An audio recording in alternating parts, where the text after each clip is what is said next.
skaityk, tau teliko nereikia, tau reikia monitorius. Nes viskas įjungia būtent ant tos dėžės. O ten reikalingas va tas HDMI, nes iš tos skaitmeninis jau yra tas perėjimas. Grynai HDMI iš karto įjungia.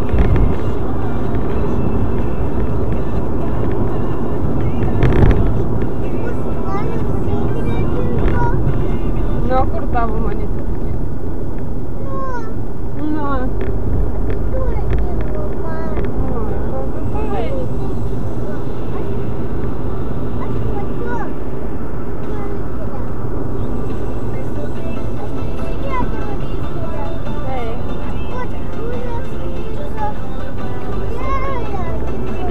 Kokio velnio tu čia valandą stovėjai?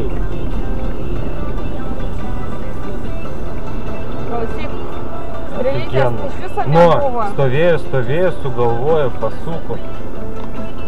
Klausyk, šiandien čia vien linksmybės. 11 valandą viskas prireikia. Reikia langą išplauti. Jeigu tokie vaizdeliai pareina.